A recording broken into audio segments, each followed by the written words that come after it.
What if you could take any 3 notes and make it sound totally awesome? Hi there, I'm Chris, and that's exactly what we'll be doing today. So if you're like me when starting out, I was totally fascinated by other guitarists who could just take something that seemed so simple and make it sound absolutely amazing. And I just couldn't figure it out, for my life. And I asked them, what scale is that? What harmony? What are you doing? I was like, yeah, it's just this. I was like, okay, just that. Try to play it, and it didn't sound anything like it. So I know that's a common thing, and we're going to help you get through that so you can understand what is happening behind the scenes. And for this purpose, we're going to choose a basic lick, the one I showed you in the beginning, and we'll be having a close look at the different components that make all the difference. The common misconception is that, we need to figure out the scale and then, we're going to be good. And that's probably one of the most common questions I get, what's your favorite scale? If I play something, it's like, yeah, the scale. And, it's all good stuff. We have to choose some notes. And so that's going to be in a scale. But in reality, that's not where the good stuff comes from. It's not where the cool tones comes from. That lies in the technique. For most fast licks that involve some kind of picking, it doesn't have to be picking every note, but lots of picking, or at least a good 50% of picking, you are going to be confronted with difficult decisions, especially if there's string traverse involved. So in other words, if you go from one string to the other. And that happens in this lick, and that's why it's a very interesting example. The good thing is this is just taking 3 super common notes from the blues scale. So if you've ever played like E minor pentatonic and added the blues note, then you've seen this. Sometimes it's more like... We don't really care about that. We're just going to focus on the B and the G string to get that kind of thing going. First of all, have a little look at my right hand now. What's happening? Is there anything happening?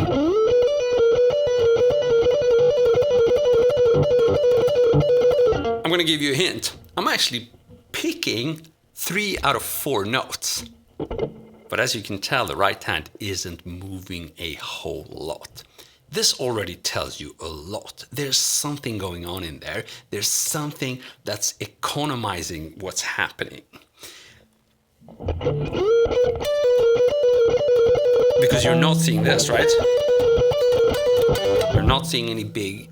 in fact, what you are seeing is just a small thumb joint movement.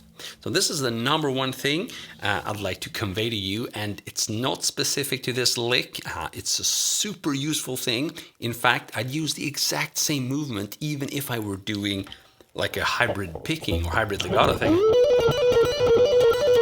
Still, there's a small thumb movement there. Now I say thumb joint movement, and what I mean is this, right?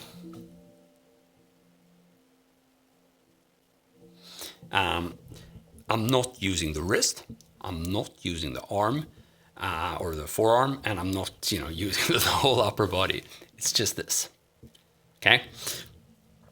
Now, why is this so important? Who cares? Well, let me show you the picking pattern here. 15th fret G string, that's where we're going to start. That's the blues note, or the flat 5 in E minor. 15th fret G string. We're going to start with an upstroke. Now, bear with me. There's going to be an explanation for that. So we start on an upstroke, and then we do the string traverse to the B string 12th fret, and that's going to be with a downstroke. So we go down, up. Nothing too weird because it's still alternate picking, although we're starting on that upstroke. It doesn't make too much sense, but again, let's continue here. 12, and then we have the 15th fret on the B string. That's going to be played with an upstroke. So we have up, down, up, all good. But now all hell breaks loose, and this is really what does it. We're going to pull off now. So that means we get a little bit of a rest here. So we pull off to the 12th fret, and then we restart. Okay, so easy peasy, just 4 notes. But what happens when you restart is you get an economy motion down to the G string, and then you restart with an upstroke again. So we get up, down, up, pull off, up, and we've restarted now. And it's this thing. That's an example of something that would take me years and years and years to figure out. In other people's playing, it's an example of that kind of thing I said in the beginning. Well, what's he or she doing? It's just, is it the scale that's the secret? I mean, what's happening here? And that kind of thing is hard to figure out, but it's crucial. And it's also crucial that you use the thumb joint movement. Trust me, you won't be able to do this with a wrist movement. It's just not doable at this tempo. It's just not effective. Because the movements are going to be so small, and in fact, this could be described as being trapped within those two strings. But it's a controlled way of being trapped in there. I mean, some people avoid this like the plague. It's like, no, not inside the string picking. That's going to kill me. But I would argue that that's an issue if you got those big wrist movements going. If you can adapt to the thumb joint movement, you're going to be good. Okay, so I'm going to recap one more time, and then I'm going to show you how you can specifically practice this thumb joint movements, because it's easier said than done. So we have 15th fret G string, we have up, we have the B string 12th fret down, and then we have up on the 15th fret, we pull off, and then we restart again with an upstroke. Okay. But how do you actually get that small thumb joint movement going? Well, you're going to have to practice that separately. And the key here is to lock your whole hand so that you cannot do the wrist movement. And the only way to effectively do that would actually be to rest your fingers here on the guitar body. I mean, you could lock it by holding it with the left hand, but you wouldn't have any hands left. So, rest them here. And then carefully see if you can play anything. You can start with just one note without moving the hand. Again, if you're tempted to start doing this, you're cheating. These fingers need to be anchored without moving so that you're forcing yourself to start using this movement. And you're probably going to have some detailed questions about, well, should I do it like that, or like this, or like that? From my experience, this kind of solves itself naturally as long as you're practicing with true anchoring here and not moving the hand around. I'm not saying this is good technique. I'm saying this is what you should practice to specifically hone in on the thumb joint movement. As soon as you got that down, you can stop, that kind of extreme anchoring, just to set the record straight there. Okay, so you got the components you need. You got 3 super common notes. It could be any notes, it doesn't have to be.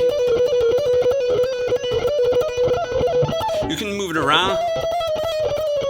Again, these are random notes. This is just an example of what really matters is what's going on behind the scenes, the stuff you're pretty much not really going to figure out on your own, unless you're like the Einstein of guitar or something. I don't know.